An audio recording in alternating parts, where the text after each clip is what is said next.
is under attack. Hi guys, Big Monday here, and today I have a video for you on how to counter Broodmother. Now I don't want to dwell too much on hero counters. I want this to be mainly like item counters, playstyle stuff you can do mid-game, regardless of what happens on the pick screen. So, first off, I do want to mention a couple of hero-based counters that are not intuitive, and a lot of players seem to forget about them. So the way people usually counter Broodmother in a pub game is to pick heroes that can give true sight, like Slardar, like Bounty Hunter, those sort of heroes. And what they often forget about is the big AoE nukers that have AoE nukes that are not hero targeted. For example, Crystal Maiden's first ability, Crystal Nova, has a massive AoE. You can cast it on the ground. Same with Lena. She has a similar ability. Tinker does, but it's not quite as good range-wise, and it's a little bit slower. But the same principle. And the principle is simple. You see Broodmother and her spiders. Even if they manage to get away long enough to be invisible, you have a situation where you can target the ground where you know they are, and you can still kill the spiderlings.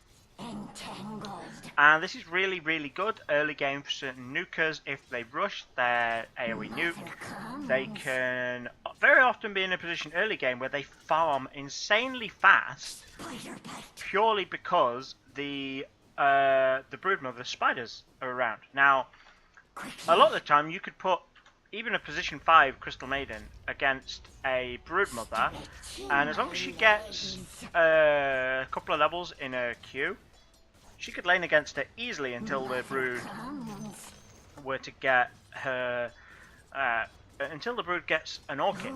Now, mid-game, once the Brood gets an Orchid, it does swing quite dramatically in that most spellcasters can't lane against the Brood, can't be anywhere alone where a Brood might be, because they get silenced and then they get killed during the silence duration, and then death happens. But before Brood gets a silence, most of these big AoE heroes, anyone with good AoE, so can easily lane against a Broodmother, and on top of that, they're probably going to get a huge bonus to their farm from it. I mean, there are certain heroes who have ways of countering that can, even if their attack can attack a Broodmother, like Bounty Hunter, for example. He can track her, he can always see Broodmother, he can kill the Broodmother. But what's going to happen a lot of the time is the Brood can still get away. When you talk about, say, a Crystal Maiden or a Lena, you can't see the Broodmother, so you're not going to be able to kill the Broodmother. The Broodmother will just back out a little bit and she'll be invisible, but you can farm the spiderlings. So where somebody like Bounty might be better for actually getting a kill on the Broodmother, so you can't lose her, something like a Crystal Maiden is really good at accelerating your team's farm, and basically a Crystal Maiden against a Broodmother, if the Brood is stupid enough to let her spiderlings keep getting killed, that Crystal Maiden is then going to be buying the most wards you have ever seen a Crystal Maiden buy. She's going to be fat as hell, and yes, Crystal Maiden is usually position 5. She usually has not a lot of gold, but that doesn't mean that gold isn't going to be useful. If she gets an Axe, for example, it's an extra level on her ult, and it makes her a lot harder to kill with the extra health. If she gets a Glimmer Cape, she can disappear, harder to kill. Force Stab, harder to kill. She can save you. A lot of other support items that can make your carries stronger that a position 5 will struggle to get, but if that position 5 is sort of your last desperate attempt to lane against a Broodmother, she could end up getting quite fat for the first 15 minutes of the game. Once the Brood gets a silence, that stops happening, but still, if you can farm up an extra 3k from the Broodmother spiders doing this, for a support that might only get 3k in the first 20 minutes of the game, that's an amazing gold advantage. So yeah, we're talking heroes like Crystal Maiden, Lena, Centaur Warrunner, Tinker, Death Prophet, basically anyone with a wide area nuke that can be ground targeted over a reasonable range. I mentioned Tinker because even though it's not ground targeted, his March of the Machines does have quite a wide area. So it's usually worth considering. Okay, so the other thing we want to consider with a Broodmother is warding. Now, everybody knows this. We can buy wards at the start of a game, and then we can use them to counter Broodmother. But the trouble is, with most people, they don't work because they don't know how to use them properly. So, first off, when we talk about buying detection, we have an option of wards or dust. If you have a tri-lane with 2 stuns or more, or several really good slows, you're probably going to be better off buying dust than you are buying wards. And the reason for that is, although dust doesn't last very long, if you can consistently get kills with it, not only are you going to shut down the Broodmother, but you're going to get your carry farmed a huge amount by basically you buy a dust every time Brood shows in lane, you kill her. So if you have confidence that you can kill your Broodmother when you see her, buy dust, because you can't walk out of the area of dust like you can with sentries. If you don't think you can kill her and it's more a matter of harassing her so she can't farm, sentries are better. Now, one problem we quite often see in pub games is they won't buy sentries until about 4 or 5 minutes into the game, when the Brood is at a point where she is totally destroying the supports, so they can't harass her anymore. They've got plenty of spiders. She will destroy the supports, and then they want to buy sentries. So the support will buy some sentries, but because the Brood is already destroying them, it doesn't matter if you can see her, if she can easily kill you. So we have this problem that it takes too long. Now, the reason it takes too long is it's very rare in pub games for somebody to look at the hero selection and change their items accordingly. So almost never will a support bring a sentry to lane against a Broodmother. If you are that support, please try and bring a sentry to lane. Yes, indeed. It's difficult in pub games because you are going to probably be the only support player on your team. You've already bought the courier, you've probably already bought observer wards. Buying sentries and having anything at all that will make you useful is going to be really difficult, because as you say, you've got the courier, there's 100 gold, you've got some regen, there's another 125, you're probably going to buy 2 observers, that's like another 130. Most of your gold is already gone by then.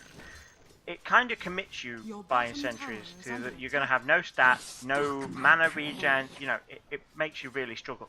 But against a Broodmother, it's certainly worth it. If you are that support, it is really important that you get these sentries up in the first minute of the game, like pretty much as soon as Brood comes to lane. Don't place it before she gets there. That's important, because a lot of people will walk to the lane, they place it, and it's about 30 seconds then before the Brood even shows in lane. That's 30 seconds of your ward you're wasting. So don't place it until you actually see the Brood in lane. But have your sentries ready. If you are not that support, let's say you're the core, and you come to lane and your support has not bought sentries with them, and let's face it, unless you're in a high level game, forgetting to plan ahead and buy sentries is a small mistake. But the trouble is, as a support, they can't recover from that mistake, because it's going to be about 3 or 4 minutes before they get enough gold to buy sentries. So as a core, if you come to lane against a Broodmother and your support hasn't bought sentries, do not just wait until your support can buy sentries. You are going to have enough gold for sentries from the first creep wave. If you buy sentries using that gold, you get them delivered.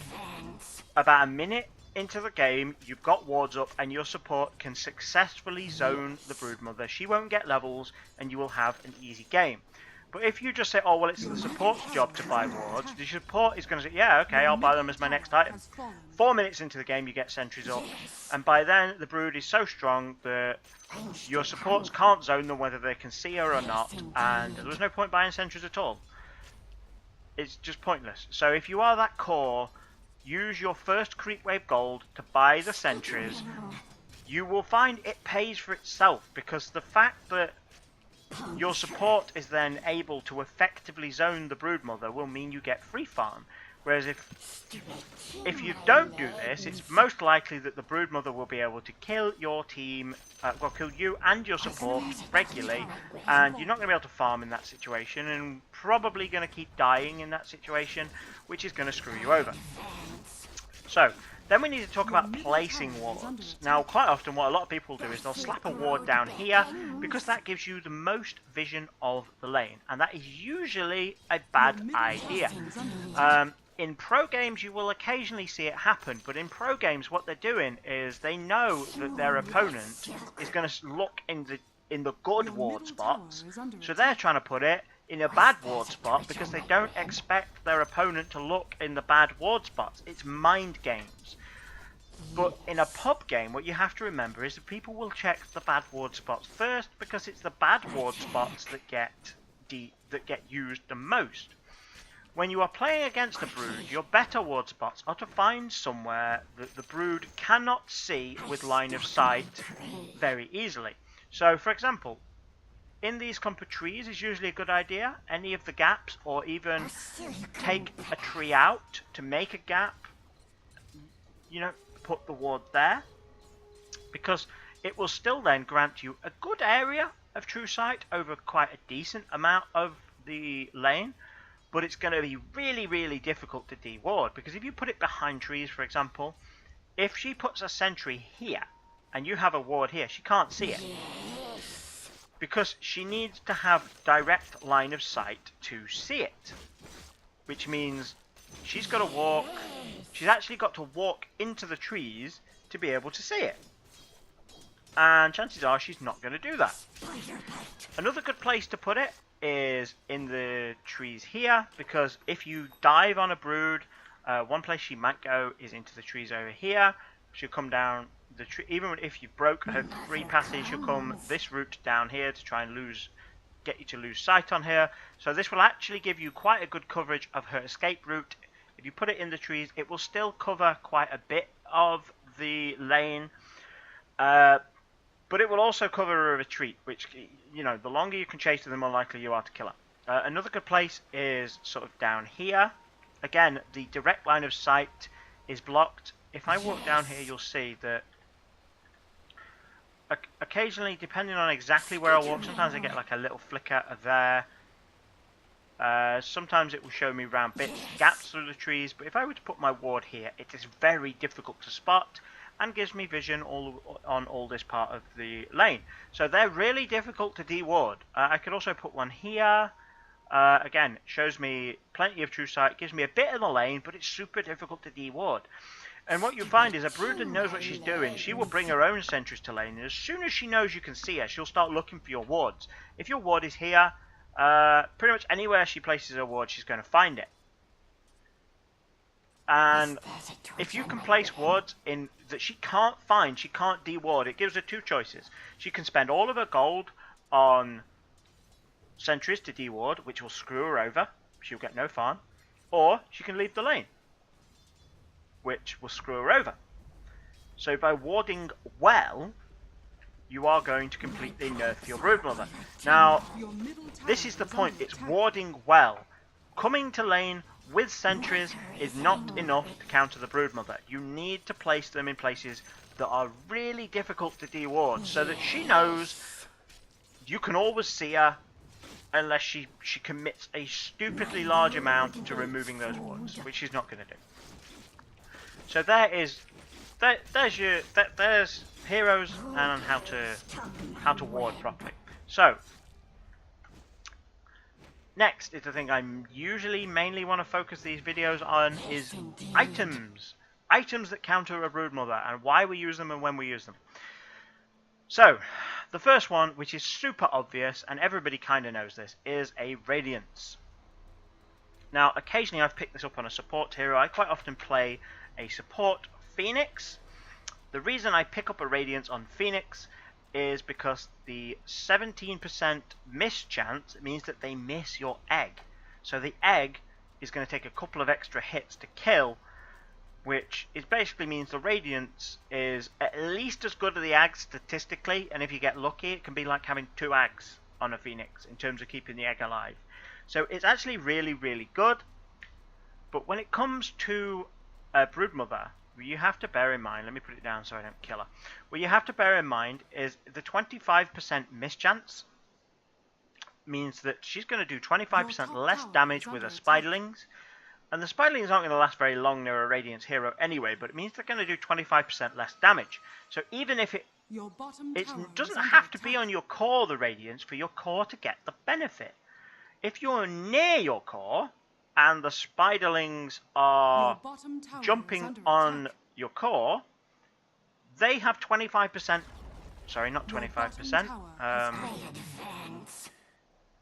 they have 17% effective extra health while they're fighting those Spiderlings because of your Radiance. Now that said, it is very unusual in a game to pick up such an expensive item on a support. Now this is over $5,000.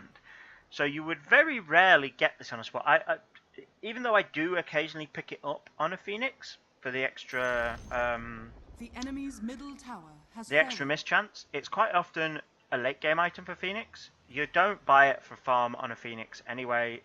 Anyway, I'm not going to go too much into like the ins and outs of a Phoenix, but as a support, you just can't usually afford this unless you're already dominating. At which point, why are you watching a video on how to counter the hero you're already dominating? You can't buy that on a support, and particularly in a game like this where you have an invis hero that you're going to have to spend a lot of money on items to counter. For example, you're going to have to spend a lot of money on sentries, you're going to have to spend a lot of money on dust just to deal with this one hero. Your supports are going to be very underfarmed in this game. So the odds of them being able to afford a Radiance, practically non-existent. So what you have to do is you look at the game, and we have to say our position 1, our position 2, or our position 3 are going to buy a Radiance. All 3 of those heroes could afford a Radiance reasonably. And then it is not a question of is the Radiance good on that hero. Tower is under attack. It is a question of we need a Radiance against Broodmother, so one of those heroes is going to get it. Now if you have a natural Radiance carrier, somebody who is generally quite good with a Radiance, buy it anyway. Put it on that hero. For example, if you have I quite often play Phoenix mid as a core, I would rush a Radiance on the Phoenix to deal with a Broodmother. But if you've got a Spectre, excellent. She should prioritise her Radiance. It's quite often a pickup on a Phantom Lancer, occasionally, yes. Terrorblade, yes. It's basically any of these heroes that a Radiance sounds like a good idea. You adjust your item build so that you get a Radiance early. Because if you get a Radiance early, you can not only shut Broodmother down early, but you can get extra farm from her Spiderlings. So, don't just look at if it's good on your hero. Look at the fact we need it, and then pick who you put it on. But you need to acknowledge that on your team, it needs to go on someone. Your position 1, 2, or 3. So, it has to go on somebody. Okay, so next items. Next one's the Blade Mail. I really like the Blade Mail against a Broodmother, and it doesn't seem obvious. But one of the things that makes Broodmother an insanely good one-on-one is the Insatiable Hunger and the Incapacitating Bite. It makes it very difficult to actually deal damage to Broodmother, and a lot of the time when you do damage her, she's going to just heal herself with a lifesteal, and she basically ends up in a situation where you just can't one-on-one the Broodmother. But if you have a Blade Mail, this gives 100% lifesteal. So let's say she does, just for simple math, she's going to do 100 damage to you. Pretend she's only got 100 damage for a moment. She's going to do 100 damage to you. Your armor is going to reduce that, let's take this example, by 64%. So she is only going to do 36 damage to us. She's then going to lifesteal 36 damage. But the way Blade Mail is now calculated, it returns the damage before reduction. So she is going to receive 100 damage. So the lifesteal, not only do we counter the lifesteal by returning every bit of damage she does to us, we actually deal more damage to her than she's healing with the insatiable hunger. And I've used 100 just to make the math simple, but she gains bonus damage from this, so it's going to put her on 240. So we're actually, at the moment, we would take, say, 100 damage from Broodmother using this. She would take 240. And so not only do we counter the lifesteal by having a blade mail, we don't allow it to heal during that, but we also deal more damage to her than she's doing to us during this duration. Now, the blade mail doesn't last as long as that, but to be fair, 4.5 seconds is long enough for somebody in your team to show up, if they're playing right, or for you to back off to a safe location if you're playing right. If you're in a stupid place that you shouldn't be, then you probably deserve to die anyway. Or it's long enough that if she carries on just trying to damage you, it'll do enough damage back to her that it'll put you in a position where you can kill her. So Blade Mail, really good item. Okay, other really good items. Necronomicon, purely for the True Sight. Sorry, not purely for the True Sight, mostly for the True Sight. This is a less common way of getting True Sight on against the Broodmother, but if you do have a hero that would naturally pick up a Necro, it might be worth prioritizing this as a slightly earlier item. But what a lot of people don't consider about the Necro is it gives your team a lot more ability to push. And why is that important against a Broodmother? Well, it's important against any push hero.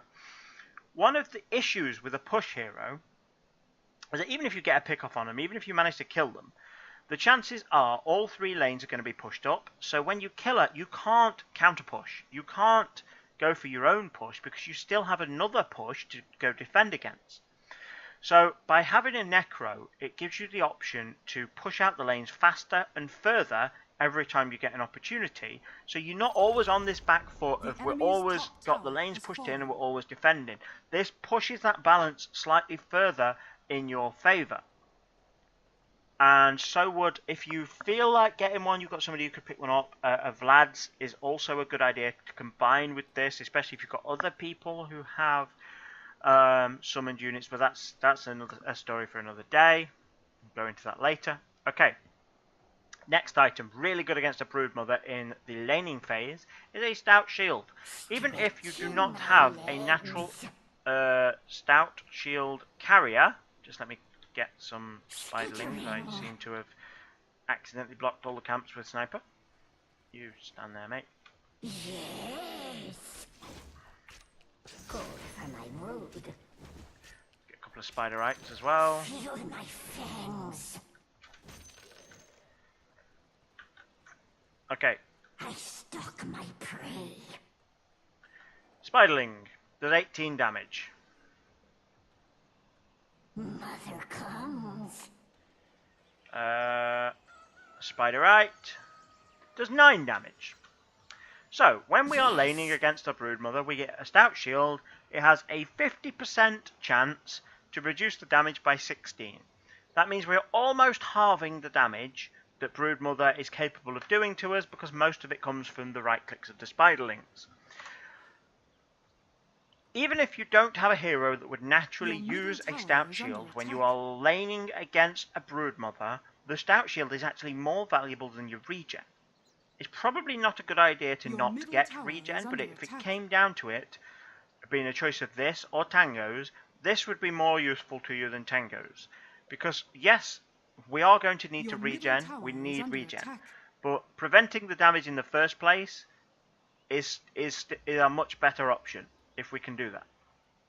And this will prevent the damage. You should be buying regen and the Stout Shield, but even if you are a hero who wouldn't naturally get a Stout Shield, it is not an expensive item, just buy it. It will allow you to trade so much more effectively with the Broodmother and her Spiderlings. It is beyond a joke. If you are a hero who naturally builds into a poor man's who have the same sort of blocking effect, or a Vanguard, if you're a hero who naturally builds into one of those, you should probably prioritize those as well. Get them early, because then you could take the lane against a Broodmother. Let's say you're somebody who would normally offlane, and you would get one of these items, a Slardar for example. Swap lanes.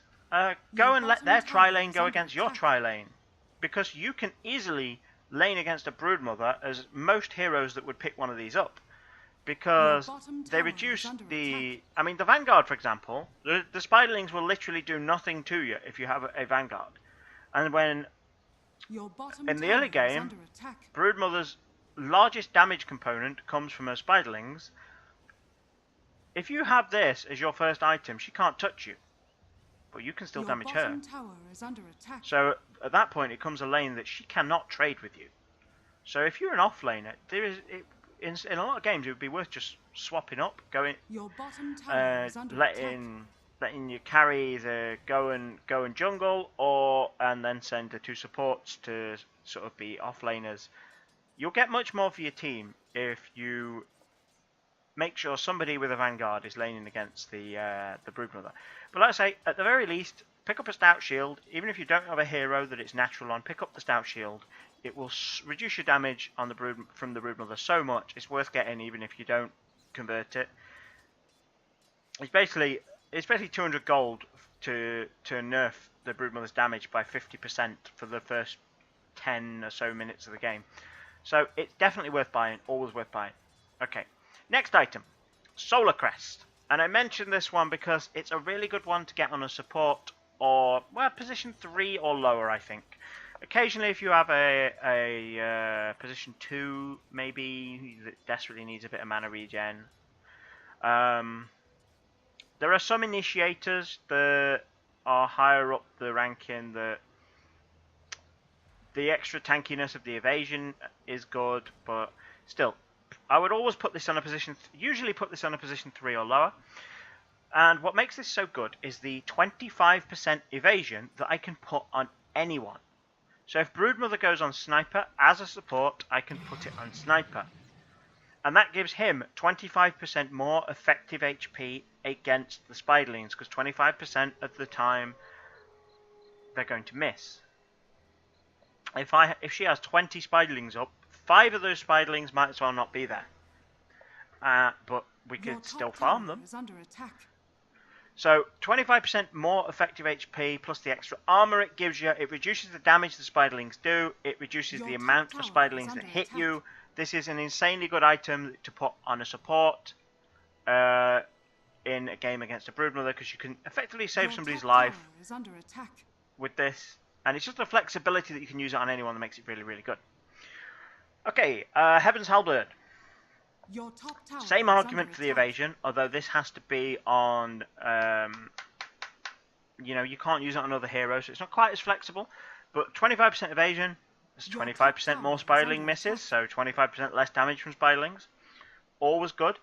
This is an item I do occasionally get on supports, because as a support, your objective is to make sure your carry can fight the enemy carry. And quite often, as a support, the ability to disable the enemy carry's right click is what will win the fight. So it's useful. Very useful. But it's a little bit expensive on support. But the reason I still occasionally buy it is a lot of the time supports that are underfarmed will have very little survivability in terms of armor, HP, and resistances. So evasion, well, you have to think of evasion as a type of resistance. It gives you 25% more effective HP, and also the 20 strength this gives you another 400 health. So this gives you a huge amount of additional survivability, and the ability to make sure your carry wins a fight.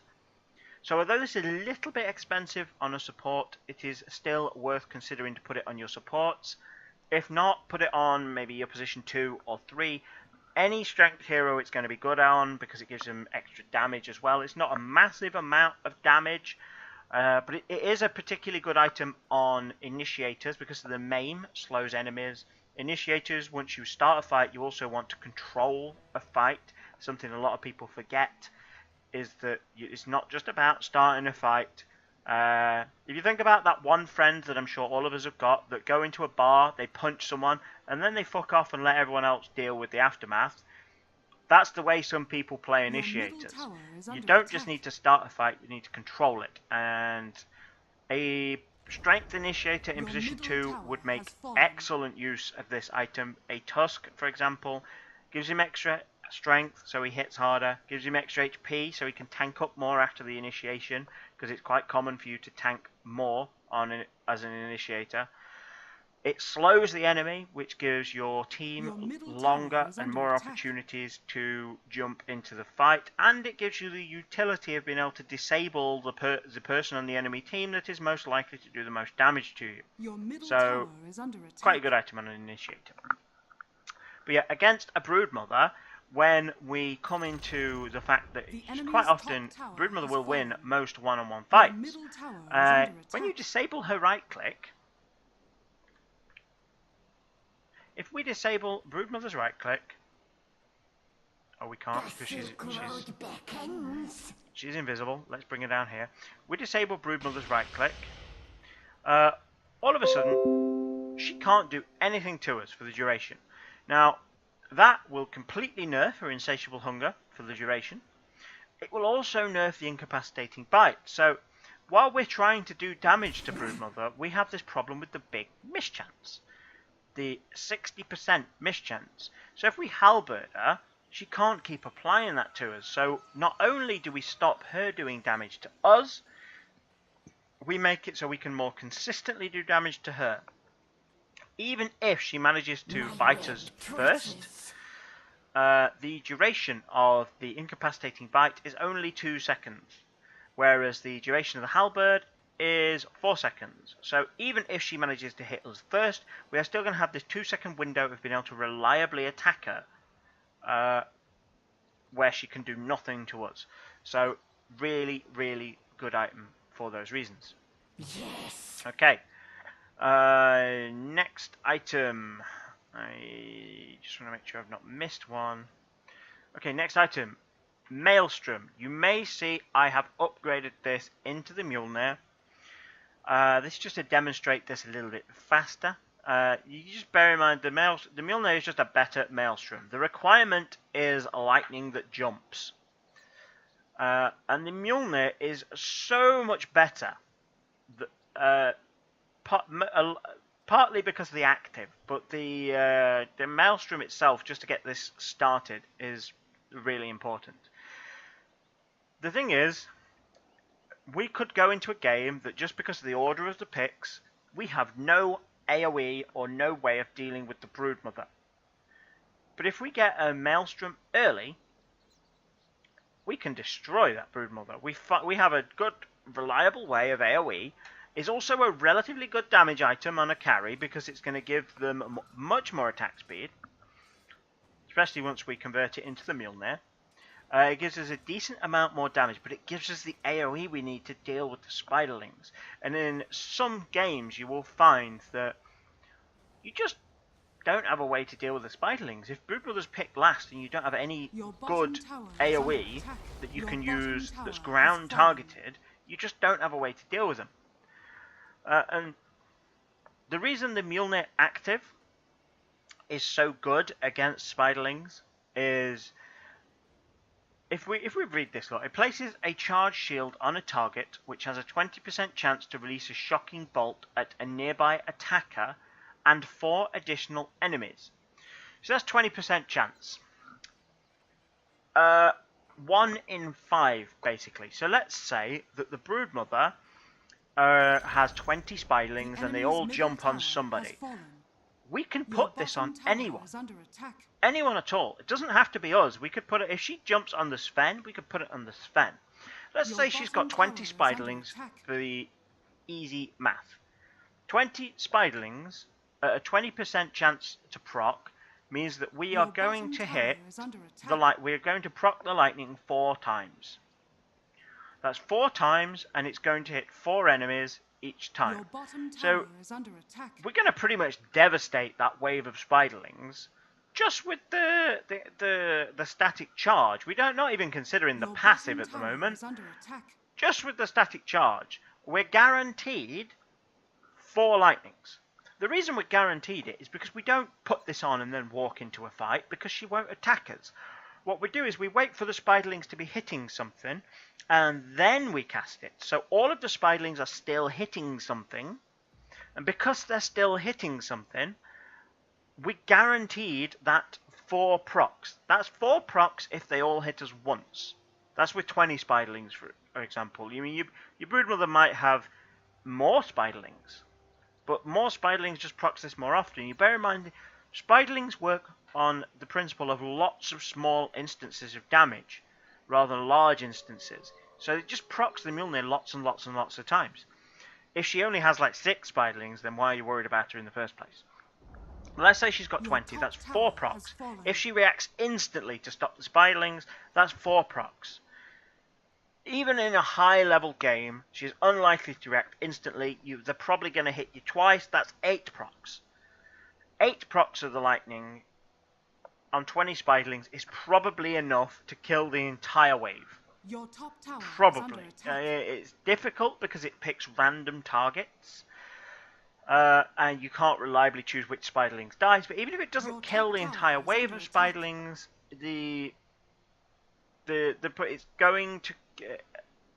it's going to kill a lot of spiderlings. Your top tower is under attack. Yeah, it's going to kill a lot of them. They are not going to be a problem to you anymore, and there's a good chance that a lot of that lightning might transfer back to Your top tower is under attack.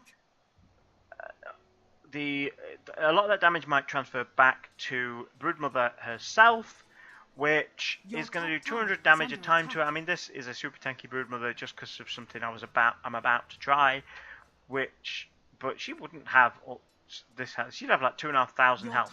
So if you hit her 8 times with 200 damage, that's 1,600 damage you've done to her. You've half health that Broodmother after a resistance. You've half health her because you cast static charge once. You did that basically, and Broodmother nearly died. If you have a shit Broodmother who has very slow reactions, the spiderlings are guaranteed to die. All of them are going to die. You're going to get a ton of farm. I mean, that's the thing. This item gives you farm. It costs an extra 2 grand and to convert it into the Mjolnir. The Maelstrom's good, but it costs 2 grand for the Hyperstone and 900 for the recipe. It costs nearly 3 grand to convert it, but the conversion guarantees you the ability to farm her entire wave of spiderlings in one shot, which is amazingly good. But I mean, I'd say the Maelstrom is more important because the passive allows you to start being able to deal with that. So the Maelstrom. Now, the Maelstrom, obviously, if you don't have AoE, you desperately need AoE. We could have a Battle Fury, more on that later. We could have a Battle Fury, but a Maelstrom is... I kind of like the Maelstrom more, because you can put that on a ranged hero. You can put that on anyone. And I just want to try something, because I don't know how this interaction is going to work. What I want to know is if the Maelstrom will jump to invisible units. And I don't think it does anymore. But I just want to check.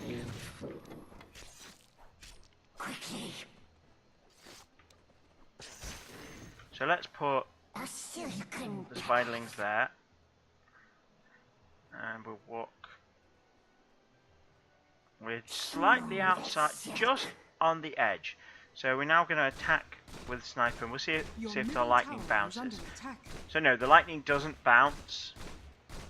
I didn't think it did. I just wanted to double check that while we were doing that. I just wanted to demonstrate the effect. So it doesn't bounce to invisible units, but let's face it, usually we are going to be attacking with these guys.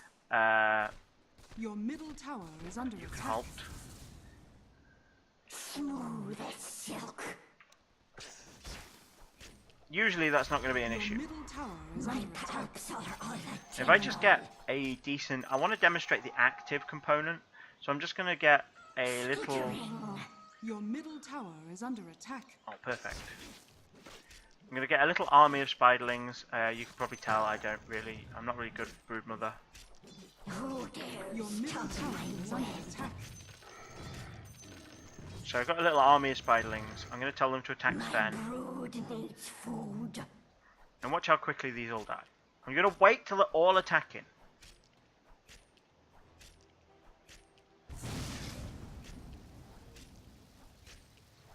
Okay, these guys really need better attack speed. Oh, they're missing. It's the miss chance. Sven's got too much evasion.